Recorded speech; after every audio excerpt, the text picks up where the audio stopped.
ఆధ్వర్యంలో doctor Radha Mathews అధ్యక్షతన Basheerbagh press క్లబ్లో జరిగిన సదస్సుకు retired additional DGP doctor Baburao, క్రైస్తవ minority finance corporation chairman Deepak జాన్లు ముఖ్య అతిథులుగా విచ్చేశారు. ఈ సమావేశానికి విచ్చేసిన ప్రముఖులు మాట్లాడుతూ డాక్టర్ బిఆర్ అంబేద్కర్ రాజ్యాంగంలో దళితుల పరిస్థితిని బట్టి వారికి రిజర్వేషన్ కల్పిస్తేనే వారు అభివృద్ధి చెందుతారు అన్న ఉద్దేశంతో వారికి ప్రత్యేకంగా రిజర్వేషన్ ఇస్తే ఈ రాజ్యాంగాన్ని కాదని 1950 ఆగస్టు 10న రాష్ట్రపతి జారీ చేసిన ఆర్డర్ రాజ్యాంగంలోని మౌలిక లక్ష్యాలకు విరుద్ధంగా ఉందని, ఈ ఆర్డర్ ద్వారా దళితుల హక్కులను దుర్వినియోగం చేశారని, దళితులను మత ప్రాతిపదికన వేరు చేసి విభజనలు సృష్టించడం దేశానికి మంచిది కాదని పేర్కొంటూ 1950లో తీసుకువచ్చిన రాష్ట్రపతి ఆర్డర్ను వెంటనే రద్దు చేసి దళితులకు మత స్వేచ్ఛను కల్పించి ఉద్యోగ నియామకాలు, విద్య, రాజకీయ రంగాలలో వారి ప్రాతినిధ్యం పెంచాలని ప్రభుత్వానికి విజ్ఞప్తి చేశారు. 1950లో కేవలం హిందువుల్లోని ఎస్సీలకు మాత్రమే ఈ రిజర్వేషన్లు కల్పించారని, అనంతరం 1956లో సిక్కు మతంలోని దళితులకు, 1990లో బౌద్ధం తీసుకున్న దళితులకు, ముస్లిం మతంలోని కొన్ని తెగలకు మాత్రమే ఈ రిజర్వేషన్లు కల్పించారని, కానీ క్రైస్తవ్యం స్వీకరించిన దళితులకు ఈ రిజర్వేషన్లు కల్పించలేదని, మతం మారినా కులం మారదని, కాబట్టి వారికి కూడా ఎస్సీ హోదా కల్పించాలని కోరారు. ఆర్టికల్ 341 ప్రకారం షెడ్యూల్డ్ కులాల జాబితాలోని కొత్త సభ్యుల చేరికపై అధ్యయనం చేసేందుకు నవంబర్ నెలలో జరిగే జస్టిస్ బాలకృష్ణన్ కమిషన్ పర్యటనలో దళిత క్రైస్తవులు తమ అభిప్రాయాలను మెమోరాండం రూపంలో కమిషన్ ముందు ఉంచేందుకు అప్రమత్తంగా ఉండి క్రైస్తవులందరూ కలిసి ఐకమత్యంగా ఒకే తాటిపై పోరాడితేనే మనకు న్యాయం జరుగుతుందని ఈ సమావేశానికి విచ్చేసిన ప్రముఖులు పిలుపునిచ్చారు. ఈ కార్యక్రమంలో voice of Christian unity national president doctor Sadhu Satyanath, chief adviser bishop Singam Wilson, high court senior న్యాయవాది సుధీర్ కుమార్, ప్రొఫెసర్ గాలి వినోద్ కుమార్, ప్రముఖ సామాజిక రాజకీయ విశ్లేషకులు Pulugujju Suresh, bishop Mulakala Bhaskar, resource persons doctor Edward Samuel, Franklin Sudhakar, DD Venkat, bishop Anand Kumar, doctor Sukka Daniel, Kanna Daniel, JK Emmanuel, మహిళా నాయకులు Swarupa, Leela, Rebecca, Irena Rose, Sunita, Shanti, Pratyusha, Grace, యువ నాయకులు Sujeevan, David, Norfolk, James Judson తదితరులు పాల్గొన్నారు.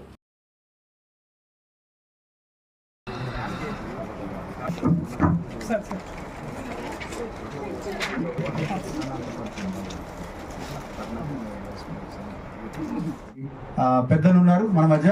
చీఫ్ గెస్ట్ గా ఆహ్వానించి రాధక్క పిలవగానే మరి వివోసియు అందరినీ గౌరవించి వచ్చినటువంటి మరి డీజీపీ గారు, అడిషనల్ డీజీపీ మధ్యప్రదేశ్లో చేసి రిటైర్ అయినారు. వారు వచ్చి అందరూ కూడా వారి విషయంలో సంతోషపడతా ఉన్నారు. దీపక్ జాన్ గారు అయితే మిగతా వారు అయితే అందరూ, సాధు గారు అయితే ఏంటంటే వారు వచ్చిన తర్వాత ఒక మంచి ఏమంటారు ఒక డిగ్నిటీ వచ్చింది ఈ మూమెంట్కు. వారు అట్లనే వర్క్ చేస్తూ ఉన్నారు. సో వారి సర్వీసెస్ మనకు అవసరము, మనం వారిని వాడుకున్నాం. ఇప్పుడు చీఫ్ గెస్ట్ గారు మాట్లాడతారు, దాని తర్వాత రాధక్కకు మైక్ ఇస్తాను. Over to IPS Kuchipudi Baburao గారు. అందరికీ వందనాలు. ఈ వేదిక నిర్వహించినటువంటి ఈ సభాధ్యక్షులు బిషప్ సింగం గారికి, దీపక్ జాన్ గారికి, డాక్టర్ గారికి, ప్రొఫెసర్ వినోద్ గారు, ఇంకా ఇక్కడ వేదిక మీద ఉన్న అందరి పెద్దలకి పేర్కొంచిన సమయం చాలదు కాబట్టి అందరికంటే ముఖ్యంగా ఆర్గనైజర్ రాధక్క గారు, అందరికీ నా వందనాలు. ఇంతటి చక్కని ప్రోగ్రామ్ను ఇక్కడ అరేంజ్ చేశారు, ప్రెస్ మీట్ పెట్టారు. వాయిస్ ఆఫ్ క్రిస్టియన్ యూనిటీలో తరపున రాధక్క గారికి నా ప్రత్యేకమైన అభినందన తెలియజేస్తూ ఉన్నాను. ఇప్పుడు ఎందుకంటే లాస్ట్లో మాట్లాడాలి ఇప్పుడు కూడా చాలా పెద్ద ప్రాబ్లం ఉంటుంది. ఎందుకంటే ఏమేమి మాట్లాడాలనుకున్నామో అవన్నీ కూడా ముందు అందరూ మాట్లాడేస్తారు. అంతకంటే ముఖ్యంగా నా ముందు ప్రొఫెసర్ వినోద్ కుమార్ గారు మాట్లాడారు. ఆయన ఆ వరవడిలో, ఆ తుఫానులో, ఆ ఉప్పెనలో నా మాటలన్నీ కొట్టుకుపోయినాయి. ఏ పాయింట్లో మాట్లాడాలో ఆ ప్రిపేర్ అవుతుంది, అది కూడా దాదాపుగా గల్లి అయిపోయింది. దానికంటే ముందు మరి పులుగుజు సురేష్ చాలా ఉద్వేగంతో, చాలా ఆవేశంతో మాట్లాడారు. ఆయన కూడా చాలా పాయింట్లు కవర్ చేసేసారు. కాబట్టి నేను పాయింట్లు మిగలేదు కాబట్టి కొన్ని పాయింట్లు ఇంకా నేను మాట్లాడాలనుకునేవేంటో చాలా తక్కువ సమయంలో మాట్లాడటానికి ప్రయత్నం చేస్తాను. అంటే నేను ఒక ప్రసంగంలాగా కాకుండా 4-5 పాయింట్లుగా చెప్పడానికి నేను ప్రయత్నిస్తాను. మొదటిది వినోద్ కుమార్ గారు చెప్పినట్లుగా మనము ఆది భారతీయులు అంటే ఆది హిందువులము అని. అంటే నేను అనేది ఏంటంటే యాక్చువల్గా మనము హిందూ మతస్థులము కాము. ఒకటి, హిందూ మతం అనేది పుట్టక ముందు అనేక వేల సంవత్సరాల ముందు మనం ఇక్కడ ఉన్నటువంటి వాళ్ళము. సింధు నాగరికత హరప్ప మొహందర ప్రాంతంలో ఉన్నటువంటి మనల్ని వీళ్ళు ఆర్యులు అనేవాళ్ళు బయట నుంచి వచ్చి వాళ్ళు హంటర్స్ కాబట్టి మనం అప్పటికే నాగరికత నేర్చుకొని పట్టణ వ్యవస్థ పెట్టుకొని ఎంతో చక్కగా ఉన్నటువంటి మనల్ని వాళ్ళు ఓడించి తరిమి కిందకి నెట్టుకుంటూ వచ్చారు. ఎవరైతే యుద్ధంలో ఆ రోజుల్లో అనాగరికంగా జరిగిన యుద్ధంలో ఎవరు గెలుస్తారో వాళ్ళు వీరులు, వాళ్ళు రాజులు, ఎవరు ఓడిపోతారో వాళ్ళు బానిసలు. ఇది అన్ని యుద్ధాల్లో మనం చూస్తూ వస్తుంది. అలాగే మనం బానిసలుగా మార్చబడ్డాం, వాళ్ళు పాలకులుగా అయ్యారు. అలా అలా ఆ వ్యవస్థ వస్తూ వచ్చింది. ఆ తర్వాత మనల్ని అంటరాని వాళ్ళగా కూడా చూశారు. ఎందుకు ఇలా చేశారు అంటే యాక్చువల్గా చెప్పాలంటే కొంచెం హిస్టరీలోకి వెళితే వాళ్ళు ఇక్కడికి వచ్చినప్పుడు వాళ్ళకి అప్పుడు అది హిందూ మతం అనే పేరు లేదు. వాళ్ళు మొట్టమొదట స్టార్ట్ చేసింది వైదిక మతం అనే పేరు దానికి. ఆ తర్వాత దానికి బ్రాహ్మణిజం అని పెట్టారు, బ్రాహ్మణికల్ ట్రెడిషన్ అని పెట్టారు. అందుకనే వాళ్ళు వర్ణ వ్యవస్థని హిందూ మతంలోకి వాళ్ళు తీసుకొచ్చినప్పుడు, వాళ్ళ బ్రాహ్మణికల్ స్ట్రక్చర్లో తీసుకొచ్చినప్పుడు మనము ఆ వర్ణ వ్యవస్థ బయట ఉన్నాము, ఆ వర్ణ వ్యవస్థలో మనము లేము. అందుకనే ఈ దళితులందరినీ ఏమంటారు, పంచములు అంటున్నారు ఇప్పుడు, అంతే కదా. దళితులు, పంచములు, అంటరాని వాళ్ళు, అన్టచబుల్స్ అని చెప్పి మనం బయట వేసిన వాళ్ళు ఆ ఉన్న 4 బ్రహ్మ నుంచి మనం పుట్ల. వాళ్ళ లెక్క ప్రకారము మనం బ్రహ్మ నుంచి పుట్టినటువంటి వాళ్ళు కాదు. బ్రహ్మ యొక్క శరీరంలో 4 భాగాల నుంచి ఆ 4 వర్ణాలు వచ్చినాయి. మనకి ఏ శరీరం నుంచి మనం పుట్టలేదు. కాబట్టి వాళ్ళ రిలీజియన్కి మనం లేవు. ఎందుకంటే మనం వాళ్ళ రిలీజియన్ కంటే ముందు నుంచి ఉన్నటువంటి వాళ్ళం. అందుకనే వాళ్ళలోనే వాళ్ళకి తగాదాలు రాబట్టే 6th century BCలో జైనిజము, బుద్ధిజం అనేవి వాళ్ళ బ్రాహ్మణిజానికి వ్యతిరేకంగా వచ్చినటువంటి ఉద్యమాలు. బ్రాహ్మణిజాన్ని త్రోసివేసి ఆ తర్వాత క్షత్రియులు రాజ్యాన్ని పరిపాలించడం మానేశారు. వాళ్ళని త్రోసివేసిన తర్వాత శూద్రులు రాజ్యాన్ని పరిపాలించడం. మౌర్యులు ఎవరంటే శూద్రులు మాత్రమే. ఆ తర్వాత మళ్ళీ పుష్యమిత్ర శృంగుడి సమయంలో మళ్ళీ బ్రాహ్మణులు వచ్చి గుప్తా కాలంలో ఆక్యుపై చేసుకొని ఇప్పుడున్నటువంటి వర్ణ వ్యవస్థ అంతా కూడా గుప్తుల స్వర్ణయుగ కాలంలో వచ్చింది. వాళ్ళు దాన్ని స్వర్ణయుగం అంటారు, మనం దాన్ని చీకటి యుగము అని అంటారు. ఇది హిస్టారికల్ ఫ్యాక్ట్. కాబట్టి మనల్ని ఎవరో ఏమంటున్నారు హిందువుల్లో ఆది హిందువులు అంటున్నారు. ఇక్కడ మనం కనుక ఈ terms of reference, Balakrishnan commission యొక్క టర్మ్స్ ఆఫ్ రిఫరెన్స్ చూసినట్లయితే ఫస్ట్ పాయింట్లో వాళ్ళు చెప్పింది ఏంటంటే అది admitting new entrants, new persons into schedule caste list అంటున్నారు. మనం న్యూ పర్సన్స్ కాదు, మనం అందరికంటే ముందున్నటువంటి వాళ్ళము దళితులు అనేటువంటి వాళ్ళు. ఈ దళితులు అనేటువంటి వాళ్ళు ఏ మతాన్ని తీసుకున్నారు, ఏ మతాన్ని తీసుకోలేదని తర్వాత విషయం. మనమందరం కూడా మొదటి నుంచి కూడా అంటరాని వారిగా ఉన్నటువంటి వాళ్ళము. యాక్చువల్గా చెప్పాలంటే ఇంకొక మాట చెప్తాను. యాక్చువల్గా చెప్పాలంటే శివుడు కానీ పార్వతి కానీ ఈ దేవతలు హిందువుల దేవతలు కాదు, ఆర్యుల దేవతలు కాదు. వీళ్ళు అబవ్ ఆరిజినల్స్ దేవతలు. వీళ్ళను వాళ్ళు కలుపుకొని వాళ్ళ ఎందుకంటే వీళ్ళని కలుపుకుంటేనే కానీ మనలో కలవరు, హిందూ మతంలో రారని చెప్పేసి ఇది చరిత్ర చెప్తున్నటువంటి, నేను పురాణాలు చెప్పట్లేదు. నేను హిస్టరీ స్టూడెంట్ని కాబట్టి హిస్టరీ ఆధారాలుగా చెబుతున్నటువంటి విషయాలు అన్నమాట ఇవన్నీ కూడా. కాబట్టి ఈ శివుణ్ణి, పార్వతిని, ఆది శక్తిని ఇవన్నీ కూడా ఏంటంటే ఒరిజినల్గా మనకు అంటే అప్పుడున్న దళితులకి ఆ తర్వాత ట్రైబల్స్కి ఉన్నటువంటి దేవతలు. వీళ్ళని వాళ్ళు హిందూ మతంలో కలుపుకున్నారు. అప్పటికి కూడా మనల్ని వాళ్ళ సమాజంలో చేర్చుకోలేదు. కాబట్టి ఇది అంటరానితనం ఎలా వచ్చింది? మనం హిందువులం కాదు, హిందూ మతం అనే పేరు అసలు లేనే లేదు. ఆయన చెప్పినట్టుగా, వినోద్ చెప్పినట్టుగా ఇది సింధు నది మూలంగా గ్రీకులు అలెగ్జాండర్ ఈ రాజ్యాన్ని దండెత్తినప్పుడు ఆ సింధు నదిని చూసి గ్రీకులు మొట్టమొదటిగా దీన్ని ఇండస్ అని పేరు పెట్టారు. ఇండస్ దేశం అని. ఆ సింధు నది మూలంగా దీనికి హిందూ అనే పేరు వచ్చింది. ఆ తర్వాత దానికి ఆ సంస్కృతికి వాళ్ళు హిందూ మతం అనే పేరు పెట్టారు. ఇప్పుడు మనం హిందూ మతంలో భాగస్వాము కాము అనేది మొదటి పాయింట్ నుంచి చెప్పదలుచుకున్నాం. రెండో పాయింట్ ఏంటంటే ఇక్కడికి వచ్చిన తర్వాత క్రైస్తవులు అనేటటువంటి క్రైస్తవత్వం అనేది బ్రిటిష్ వాళ్ళు తీసుకొచ్చారు అనేది అది కాదు. మన ఈ మధ్య నేను బిషప్ సింగం గారి వీడియో కూడా చూశాను. దాంట్లో ఆయన క్లియర్గా చెప్పారు క్రైస్తవం అనేది తోమా తీసుకొచ్చినటువంటిది. క్రీస్తు పూర్వం, క్రీస్తు శకము 67లో, 52లో వచ్చి 67లో చనిపోయాడు. ఆ టైంలో అంటే ఆ సమయంలో అంటే వీళ్ళకి హిందూ మతము ఎక్కువగా ఇక్కడ ప్రబలింది అంటే గుప్తుల కాలము 3rd century AD నుంచి వచ్చింది. అంతకు ముందే క్రైస్తవ మతం ఇక్కడ వచ్చింది. అంటే క్రైస్తవ మతము వీళ్ళు చెప్పే ఈనాటి హిందూ మతం కంటే కూడా ముందుగానే భారతదేశానికి వచ్చిందనేది ఇంకొక పాయింట్. మూడవ పాయింట్ ఏంటంటే అప్పటి నుంచి వేల సంవత్సరాలుగా నీవు ఈ దళితులు అనే వాళ్ళని అంటరాని వారిగా చూస్తూ చదువుకుంటే వాళ్ళ నాలుకలు పోసేయాలి అని చెప్పేసి, లేకపోతే వాళ్ళ నాలుకలు తగలబెట్టాలని చెప్పేసి, వాళ్ళు ఊళ్ళోకి వస్తే చీపులు కట్టుకోవాలి లేకపోతే ముంత కట్టుకోవాలని చెప్పేసి వేల సంవత్సరాలుగా నువ్వు కఠినంగా నీచంగా చూస్తూ ఉంటే మిషనరీలు వచ్చిన తర్వాత ఆ మిషనరీలు మానవులుగా మనం ట్రీట్ చేసి అయ్యో ఇంత అన్యాయం జరుగుతుందని చెప్పేసి మనుషులుగా చూడాలని చెప్పేసి వాళ్ళు మనల్ని చేరదీసి, వాళ్ళు మనకి వైద్యం చేసి, వాళ్ళు మనకి నాగరికత నేర్పించి, వాళ్ళు మనకి చదువు చెప్పించి, వాళ్ళు మనకి అన్ని పరిస్థితులు చేసిన తర్వాత మనం ఆటోమేటిక్గా ఆ మతాన్ని కేవలం ప్రేమతో వాళ్ళు జయించారు తప్పితే ఇప్పుడు వీళ్ళు అన్నట్టుగా బలవంతపు మత మార్పిడి వాళ్ళు మనల్ని చేయలేదు. ఇప్పుడు కూడా మనం చేయట్లా. వీళ్ళు అంటున్న బలవంతం మత మార్పిడి వాళ్ళు తప్పుడుగా మన మీద ఎవరు చేస్తున్నట్టు అభియోగం. కాబట్టి అలాంటి ప్రేమ చూపించిన మతం కాబట్టి ఆ మతంలోకి సామాన్యంగా ఎవరైనా కానీ పెడుతూ ఉంటారు. యేసు ప్రభు ఆ రోజు ఏ విధంగా అయితే ఆయన భూలోకంలో మినిస్ట్రీ చేస్తున్నప్పుడు కుష్టు వాళ్ళను పట్టుకోవడానికి ఆ రోజుల్లో పరిసయ్యులు, సద్దుకయ్యులు లేకపోతే శాస్త్రులు దూరంగా ఉంచి అంటరానిగా ఉంచారో అలాంటి వాళ్ళను యేసుక్రీస్తు వారు తీసుకొచ్చినప్పుడు వాళ్ళను ముట్టి వారికి స్వస్థతను అనుగ్రహించాడు. అలాగే వీళ్ళు మిషనరీలు వచ్చినప్పుడు మనం మురికిగా అంటుకోవటానికి కూడా అవకాశం లేనటువంటి వాళ్ళు ట్రీట్ చేయబడుతున్నప్పుడు మనల్ని ముట్టి, మనల్ని తాకి, మనకు నాగరికత నేర్పి, మనకు శుభ్రం నేర్పి మనల్ని వీళ్ళు ఒక మనుషులుగా ట్రీట్ చేయడం మొదలుపెట్టారు. మత తెరిసా చేసింది అదే కదా. కుష్టు వ్యాధులను పట్టుకొని ఆమె అనేది ఏంటంటే ఈ కుష్టు వ్యాధి గ్రస్తుల్లో నేను నా దేవుణ్ణి యేసు ప్రభుని చూస్తా ఉన్నాను. అది ప్రేమ నేర్పంటే క్రైస్తవత్వం. ఇప్పుడు మీరేమంటున్నారు? క్రైస్తవులుగా ఉంటే క్రైస్తవులు విదేశీ మతం కాబట్టి, ఇస్లాం కూడా విదేశీ మతం కాబట్టి, విదేశీ మతంలో ఆ క్రైస్తవత్వంలో క్యాస్టిజం లేదు కాబట్టి, క్యాస్ట్ అనే ప్రసక్తి లేదు కాబట్టి మేము మీకు షెడ్యూల్ క్యాస్ట్గా ట్రీట్ చేయము అని చెప్తున్నారు. 1950వ సంవత్సరం ఆగస్టు 10వ తారీఖున ఇచ్చినటువంటి ప్రెసిడెన్షియల్ ఆర్డర్లో ఆ పాయింట్ నెంబర్ 3లో టర్మ్స్ ఆఫ్ పాయింట్ 3లో వాళ్ళు క్లియర్గా చెప్పింది ఏంటంటే హిందూ మతానికి బాహ్యంగా బయట ఉన్నటువంటి ఈ లిస్టులో అంటే 341 ప్రకారం ఒక లిస్టు తయారు చేశారు.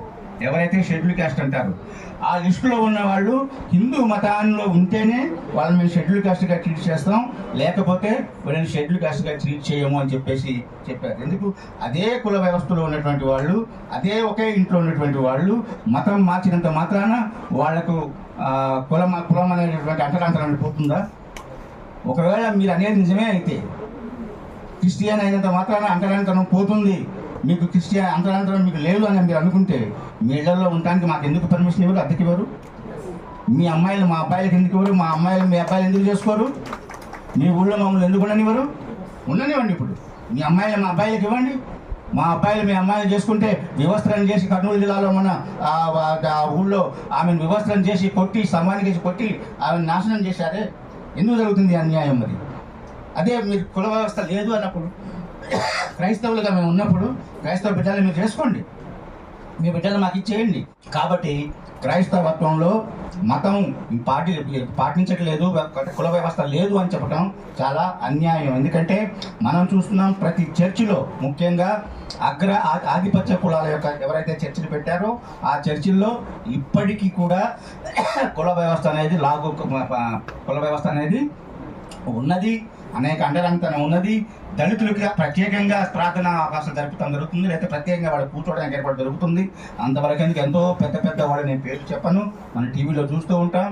వాళ్ళు ఆ పెద్ద పెద్ద సంఘాలు ఉన్నటువంటి వాళ్ళు వాళ్ళ పిల్లల్ని వాళ్ళ కులాల వాళ్ళకి ఇస్తున్నారు తప్పితే ఆ సంఘంలో ఉన్న మిగిలిన కులాల వాళ్ళకి చేయట్లేదు. మరి కుల అంటరాంతరం లేదు, కుల వ్యవస్థ లేదు అని ఎట్లా చెప్పగలరు మీరు? ఏ భాష ఏ ఆధారం మీద మీరు చెప్తా ఉన్నారు? అంటే ఇక్కడ అనేది భారతదేశ సమాజం అనేది కులం అనేటటువంటి ఇటుకలతో కట్టబడింది. ఈ భారతదేశ సమాజం దీన్ని హిందూ సమాజం అంటాం, హిందూ మతం అనం. ఎందుకంటే హిందూ దేశంలో ఆ సమాజాన్ని మీరు ఆ విధంగా నిర్మించారు. కులాలు లేకుండా ఏ మతం వెళ్ళినప్పటికీ కూడా ఆ కులం అనేది మనిషికి మారదు. మారినప్పుడు మీరు కేవలం దాన్ని అడ్డం పెట్టుకొని మాకు ఇది మీరు ఈ దళితులని క్రైస్తవత్వంలో పోకుండా ఆపాలి బలవంతంగా అని చెప్పేసి కేవలం ఒకే ఒక ఉద్దేశంతో మీరు 1950 యొక్క ఆర్డర్ని, ఆగస్టు 10 యొక్క ఆర్డర్ని, ప్రెసిడెన్షియల్ ఆర్డర్ని తీసుకొచ్చారు.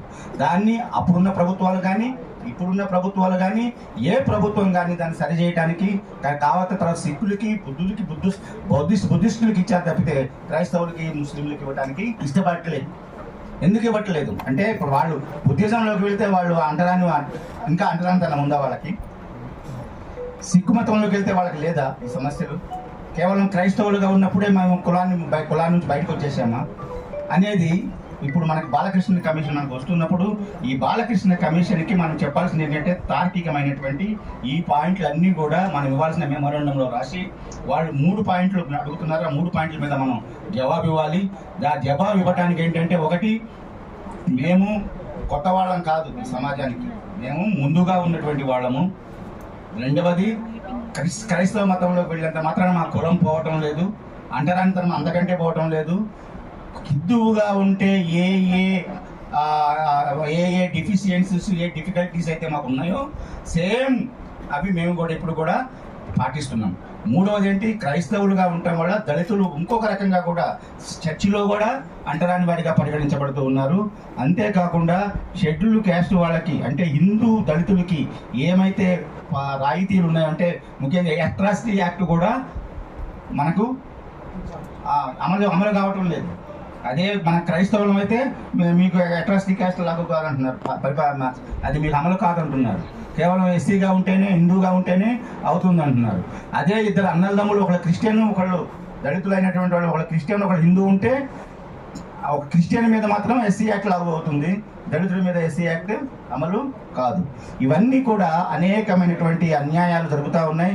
దీంట్లో మనకు తెలుసు అనేక సంవత్సరాలుగా, దశాబ్దాలుగా, ఇప్పుడు మనకి బిషప్ గారు చెప్పినట్లుగా, సింగం గారు చెప్పినట్లుగా ఎప్పటి నుంచో ఈ మూమెంట్ జరుగుతూ ఉంది. అయితే ఇప్పుడు బాలకృష్ణ కమిషన్ వస్తూ ఉంది కాబట్టి ఈ బాలకృష్ణ కమిషన్కి వచ్చినటువంటి ఈ సందర్భంలో మనం మెమోరాండం ఇవ్వాలి. కాబట్టి మనమందరము ముక్కలుగా లేదా ఆ గ్రూపు, ఈ గ్రూపు, ఆ గ్రూప్ అని చెప్పి ఇవ్వకుండా అందరము కలిసి మన యొక్క శక్తి ఏంటో అక్కడ ఆయనకి చూపించి బాలకృష్ణ కమిషన్ ముందు మనంతా ఏకంగా ఉన్నామని చెబుతూ మన మెమోరాండములు ఇవ్వాల్సిన అవసరం మనకుంది. CRII అనేటటువంటి ఏజెన్సీని మేము పెట్టాము. అది మొన్న లాస్ట్ 14వ తారీఖున ఆర్గనైజేషన్ తరఫున మీటింగ్ పెట్టినప్పుడు చాలామంది క్రైస్తవులు అందరూ పాల్గొన్నారు. అక్కడ నుంచి ఉద్యమం మొదలైంది. దాంట్లో ఒక డ్రాఫ్టింగ్ కమిటీని కూడా పెట్టాం. దాంట్లో ఇక్కడ ఉన్నటువంటి చాలామంది కూడా డ్రాఫ్టింగ్ కమిటీలో ఉన్నారు. మనము బాలకృష్ణ కమిషన్కి ఏ విధంగా మనం మెమోరాండం ఇవ్వాలి, దాన్ని ఈ పాయింట్లన్నీ కవర్ చేస్తూ లీగల్గా ఒక డ్రాఫ్ట్ తయారు చేయడం జరుగుతుంది. ఆ డ్రాఫ్ట్ అందరికీ ఇవ్వడం జరుగుతుంది. ఆ డ్రాఫ్ట్ ప్రకారం అందరూ వేలాదిగా, లక్షలాదిగా మెమోరాండమ్స్ ఇండివిజువల్గా కూడా ఆయనకి ఇవ్వాలి. ఇప్పటిదాకా అతనికి ఉన్నటువంటి ఒక అభిప్రాయం ఏంటంటే, క్రైస్తవులు అయినటువంటి వాళ్ళకే ఈ సమస్య, దళితులకి అంటరానితనం లేదా? ఈ దళితులు ఇంకొక విషయం మనం ముఖ్యంగా పాటించాల్సింది ఏంటంటే, మనం కేవలం దళిత క్రైస్తవుడికి మాత్రమే ఎస్సీ స్టేటస్ కావాలనే ఒక పాయింట్ మీద మాత్రమే పోరాడకుండా మనం అడగాల్సింది ఏంటంటే, రిలీజియస్ ఫ్రీడమ్ టు దళిత్స్ అనేటటువంటి టాపిక్. ఎందుకంటే దళిత్స్ అందరూ ఒకటే, వాళ్ళని విడదీసి బ్రిటిష్ వాళ్ళు ఏ విధంగా అయితే ముస్లింలు, హిందువుల్ని విడదీసి పరిపాలించారో, మీరు ఈ హిందువులు అగ్రకుల కులాల వాళ్ళు, ఆధిపత్య కులాల వాళ్ళు ఈ దళితులను కూడా క్రైస్తవులు అని చెప్పేసి, హిందువులు అని చెప్పేసి విడదీసి మనల్ని పరిపాలించడానికి ప్రయత్నిస్తున్నారు, మనల్ని అనగదొక్కడానికి ప్రయత్నిస్తూ ఉన్నారు. క్రైస్తవులు హిందువుల్లో కలిసినంత మాత్రాన, దళిత క్రైస్తవులు మాట్లాడుతుంది, హిందువులు అంటే షెడ్యూల్ క్యాస్ట్ స్టాటస్ వచ్చినంత మాత్రాన వాళ్ళకున్న 15% రిజర్వేషన్ తగ్గిపోతుంది అనుకోవటం భ్రమ. అది ఈ ఆధిపత్య కులాలు లేకపోతే హిందూ మత ప్రచారకులు ప్రచారం చేస్తున్న ప్రచారం. పర్సంటేజ్ ప్రకారం మనకు రావాల్సినటువంటి జనాభా నిష్పత్తి ప్రకారం మనకు రావాల్సిన రిజర్వేషన్ మనకు వస్తుంది. ఈ క్రైస్తవులు, దళిత క్రైస్తవులు ఎస్సీలుగా మారడం వలన 3% 4% రిజర్వేషన్ వాళ్ళ పర్సంటేజ్ పెరిగితే 15% బదులు 19% ఇవ్వాల్సి వస్తుంది, లేకపోతే 18% ఇవ్వాల్సి వస్తుంది, 20% ఇవ్వాల్సి వస్తుంది. మీకు వచ్చే రిజర్వేషన్లు ఏం పోవు అనే విషయాన్ని మన సహోదరులకు చెప్పాల్సి ఉంది. వాళ్ళని కూడా కలుపుకోవాలి. ఆ తర్వాత ఇప్పుడు ఈ షెడ్యూల్ క్యాస్ట్ వాళ్ళు అంటే ఈ దళిత క్రైస్తవులు పోయిన తర్వాత ఈ క్రైస్తవత్వంలోకి వెళ్ళిన ట్రైబల్స్ కూడా రిజర్వేషన్ లేకుండా చేయాలని ఆల్రెడీ నినాదం ప్రారంభమైంది. ఆల్రెడీ మీరు వినే ఉంటారు, అక్కడక్కడ స్టార్ట్ అయింది. ఈ షెడ్యూల్ ట్రైబుల్ మాత్రం ఎందుకు ఇవ్వాలని చెప్పేసి వాళ్ళకు కూడా తర్వాత పోతుంది. అది ఒకసారి మనకు పోతే తర్వాత వాళ్ళకు కూడా పోతుంది. కాబట్టి వాళ్ళను కూడా కలుపుకోవాలి. ఈ షెడ్యూల్ క్యాస్ట్, షెడ్యూల్ ట్రైబ్ కలిసి ఈ యొక్క ఉద్యమం చేయాల్సిన అవసరం ఉంది. బాలకృష్ణ కమిషన్ ఒకవేళ మనకు వ్యతిరేకంగా ఇచ్చినా లేకపోతే మనకు సానుకూలంగా వాళ్ళు రిపోర్ట్ ఇచ్చినా ప్రభుత్వం మాత్రం మన ఆ రిపోర్ట్ని తీసుకొని మనకు ఏదో చేస్తానుకోవటం పొరపాటు. ప్రభుత్వం ఆల్రెడీ రాసిచ్చింది ఏంటంటే రంగనాథన్ మిశ్రా కమిషన్ ఇచ్చిన తప్పులు తరక ఆ కమిషన్ రిపోర్ట్ సరికాదు, వాళ్ళు ఏసీ రూమ్లో ఉండి ఇచ్చారు, వాళ్ళు గ్రామాల్లోకి వెళ్ళి గ్రౌండ్లోకి వెళ్ళి వాళ్ళు ఏం సర్వే చేయలేదు. ఇదిగో ఇప్పుడు బాలకృష్ణ కమిషన్ మేము పంపిస్తా ఉన్నాము. ఈ బాలకృష్ణ కమిషన్ దేశమంతా తిరిగి గ్రౌండ్ లెవెల్లో దీని యొక్క ప్రభావాన్ని చూసి ఆ రిపోర్టు మాకు ఇస్తుంది, అప్పుడు మేము మీకు చెప్తామని చెప్పేసి వాళ్ళు ఇవ్వడానికి నిరాకరించారు. ఇంకొక విషయం మనం చెప్పాలంటే, ఎప్పుడైతే ఈ బాలకృష్ణ కమిషన్ అపాయింట్ చేశారో వితిన్ 1 month ఆర్ఎస్ఎస్ వాళ్ళు ఢిల్లీలో ఒక పెద్ద మహాసభ వాళ్ళు ఏర్పాటు చేసి వేల మంది అక్కడికి వెళ్ళి వీళ్ళకి రిజర్వేషన్ ఇవ్వద్దు, దళిత క్రిస్టియన్స్కి ఎస్సీ స్టాటస్ ఇవ్వద్దు అని చెప్పేసి ముందుగానే వాళ్ళు బాలకృష్ణ కమిషన్కి వాళ్ళ యొక్క రిపోర్ట్ ఇవ్వటం జరిగింది, మెమోరాండం ఇవ్వడం జరిగింది. మనకు వ్యతిరేకంగా అన్ని శక్తులు ప్రయత్నిస్తున్నాయి, పోరాడుతున్నాయి. అలాంటి పరిస్థితుల్లో మనం ధైర్యంగా ఇంకా ఒక రకంగా ఏకతాటిపైకి వచ్చి మనం పోరాట చేయాల్సిన అవసరం ఉంది. మన రాష్ట్రం మాత్రమే కాదు, అన్ని రాష్ట్రాలను దేశమంతా మనం కలుపుకొని ఉద్యమించాల్సిన అవసరం ఉంది. ఆ ఉద్యమం చేస్తేనే కానీ మనకు డాక్టర్ బాబాసాహెబ్ అంబేద్కర్ ఇచ్చినటువంటి రాజ్యాంగం ఇచ్చినటువంటి హక్కులు మనం పూర్తిగా వినియోగించుకోలేము. ఇంకొక విషయం నేను లాస్ట్లో చెప్పదలుచుకుంది ఏంటంటే, క్రైస్తవులు అనేవాళ్ళు అనేక మంది ఏమనుకుంటున్నారంటే, క్రైస్తవులకు కులం ఎందుకు, మనం క్రైస్తవులు అయిపోయిన తర్వాత యేసు ప్రభువుని నమ్ముకున్న తర్వాత కులాలు ఎందుకు, ఒకళ్ళు ఏమంటాం ఇటు గొర్రెలు ఇటు మేకలు, అంతే కదా, గొర్రెలు మేకలు అనేక రకమైనటువంటి వాక్యాలు తీసుకొచ్చి క్రైస్తవులకు కులం లేదు అని చెప్పి వీళ్ళే మనోళ్ళే మొదలుపెట్టారు. కులం లేకుండా ఉంటే, క్రైస్తవుల కులం లేకుండా ఉంటే ఇంత ఉద్యమం చేయాల్సిన అవసరమే లేదు. క్రైస్తవులుగా మారినంత మాత్రాన్ని నీ కులం బోట్లు లేదు. కులం అనేది ఒక మతానికి సంబంధించింది కాదు. కులం అనేది ఆ సామాజిక వ్యవస్థకు సంబంధించింది. భారతదేశంలో పుట్టిన ప్రతి ఒక్కడికి ఒక కులం అంటూ ఉంది. నువ్వు యాక్సెప్ట్ చేయకపో. ఆ కులం కేవలం ఇండియాలో మాత్రం లేదు, ఇప్పుడు అమెరికా కూడా వెళ్ళింది, యూరోప్ కంట్రీస్ కూడా వెళ్ళింది. ఎక్కడెక్కడైతే భారతీయులు వెళ్ళారో అక్కడ ఈ కుల వివక్ష అనేది దళితుల పట్ల చూపించడం జరుగుతూ ఉంది. అందుకని కులం అనేది తెలియని అమెరికాలో కూడా కుల వివక్షను నిర్మూలన చేస్తూ చట్టాలు చేయాల్సిన పరిస్థితి కేవలం మన భారతీయుల వలన అక్కడ వచ్చింది. కాబట్టి ఈ కులం అనేది నువ్వు ఏ మతం తీసుకున్నా మారింది. రెండవది ఇంకోటి గుర్తు చేయాల్సింది ఏంటంటే, మనకి బైబిల్ ఎక్కువ కోట్ చేయదు కాదు, టైం తక్కువ ఉంది కాబట్టి ఎక్కువ కోట్ చేయను. కేవలం రోమిలకు రాసిన పత్రిక 13వ అధ్యాయం 1వ వచనం నేను చెప్పదలుచుకున్నాను. అధికారం అనేది ప్రతిదీ కూడా దేవుడు మనకి ఇచ్చినటువంటిది, అవునా? దేవుడు ఇవ్వకుండా, ప్రభు ఇవ్వకుండా ఏ అధికారం మనకి లేదు. రాజ్యాంగం అనేది కూడా దేవుడు ఇచ్చింది. రాజులందరూ కూడా దేవుడు ఇచ్చినటువంటి వాళ్ళే. కాబట్టి రాజ్యాంగం మనకి ఇచ్చినప్పుడు రాజ్యాంగంలో మనకు పొందుపరిచినటువంటి రైట్స్, హ్యూమన్ రైట్స్ ఏమైతే ఉన్నాయో, ప్రాథమిక రైట్స్ ఏమైతే ఉన్నాయో, రాజ్యాంగంలో వచ్చిన ప్రాథమిక హక్కులన్నీ కూడా ఎక్కడి నుంచి వచ్చినాయంటే డిక్లరేషన్ ఆఫ్ హ్యూమన్ రైట్స్ 1945లో యుఎన్లో, యునైటెడ్ నేషన్స్ అసెంబ్లీలో తీర్మానం చేసినవి ఇక్కడికి వచ్చినాయి. యునైటెడ్ నేషన్స్ తీర్మానం ఎక్కడి నుంచి వచ్చిందంటే అది బైబిల్ నుంచి వచ్చింది. ప్రతి చట్టం భారతదేశంలో ఈ రోజున బైబిల్ నుంచి వచ్చింది. ఇద్దరు సాక్షుల దగ్గర నుంచి మొదలు పెట్టుకొని చట్టం అంతా కూడా బ్రిటిష్ వారి దగ్గర నుంచి, కామన్ లా దగ్గర నుంచి ఇండియన్ కాన్స్టిట్యూషన్లోకి వచ్చింది, ఇండియన్ లాలోకి వచ్చింది. ఏ ప్రపంచంలో నడుస్తున్న ఏ చట్టం కూడా బైబిల్ నుంచి రాకుండా ఉండలేదు. కాబట్టి మనకిచ్చినటువంటి అధికారం రాజ్యాంగంలో ఉన్నటువంటి అధికారాలను ఉపయోగించుకోవాల్సినటువంటి బాధ్యత మన మీద ఉంది.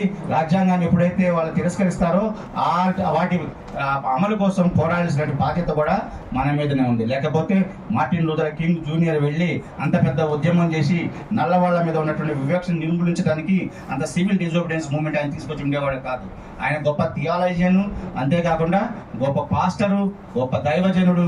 ఆయనే పూర్తిగా కన్విన్స్ అయ్యి వాళ్ళ నల్ల జాతి కోసం అవిరమంగా తన ప్రాణాలనే అర్పించాడు కదా.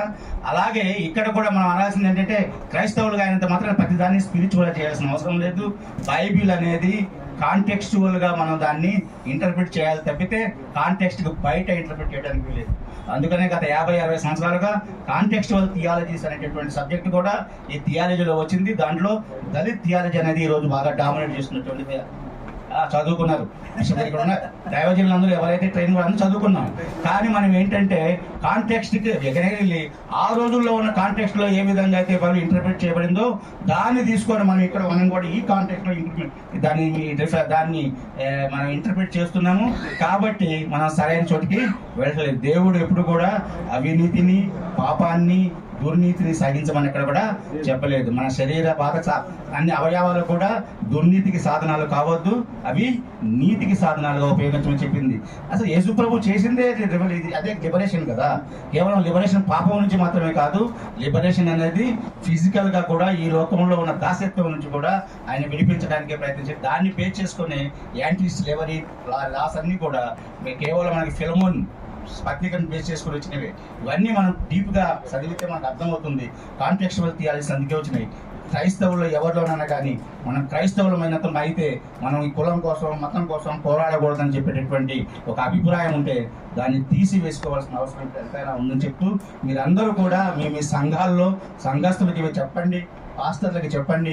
ఫెలోషిప్స్లోకి వెళ్ళినప్పుడు ఆ ఫెలోషిప్లో ఉన్న పాస్టర్లు కూడా ఈ విషయం చెప్పి వాళ్ళు తిరిగి సంఘాల్లో చెప్తూ ఉన్నప్పుడు ఒక పెద్ద మూవ్మెంట్ రావాలి. ఇప్పుడు 10వ తారీఖున వరంగల్లో హనుమకొండలో జరగబోతుంది, ఆ తర్వాత ఖమ్మంలో జరగబోతుంది, ఆ తర్వాత నిజామాబాద్లో, ఆ తర్వాత మహబూబ్ నగర్, అనేక చోట్ల ఈ జస్టిస్ బాలకృష్ణ వచ్చే ముందు తెలంగాణ మొత్తంలో అలాగే ఆంధ్ర మొత్తంలో కూడా ఈ మీటింగులు జరుగుతున్నాయి. ఈ యొక్క అవేర్నెస్ తీసుకొని రావాలని చెప్పేసి జాతిని మన దళిత క్రైస్తవ జాతిని, అంతేకాకుండా దళితులందరినీ కూడా ఒక తాటి మీద తీసుకోవాలని చెప్పి ప్రయత్నం జరుగుతుంది. అందరూ దీంట్లో ముందుకు వచ్చి ప్రయత్నం చేస్తారని చెప్పి ఆశిస్తూ ఈ అవకాశం ఇచ్చినందుకు మీ అందరికీ నేను మరొకసారి వందనాలు తెలియజేసుకుంటున్నాను. ముఖ్యంగా ఈ కార్యక్రమానికి అధ్యక్షత వహిస్తున్నటువంటి బిషప్ సింగం గారికి నా వందనాలు. ఆ తర్వాత ఈ మంచి కార్యక్రమాన్ని ఆయోజన చేసినటువంటి రాధక్క గారికి నా వందనాలు తెలియజేసుకుంటూ సెలవు తీసుకుంటున్నాను. ప్రజాచంద్ర గారికి చెప్పలు కొట్టండి. చాలా అద్భుతంగా వివరించినటువంటి విషయాలు జ్ఞాపకం పెట్టుకోండి. Contextualisation of the gospel is essential. వారు చక్కగా వేదాంత పండితులాగా చెప్పినారు. వారు కన్నా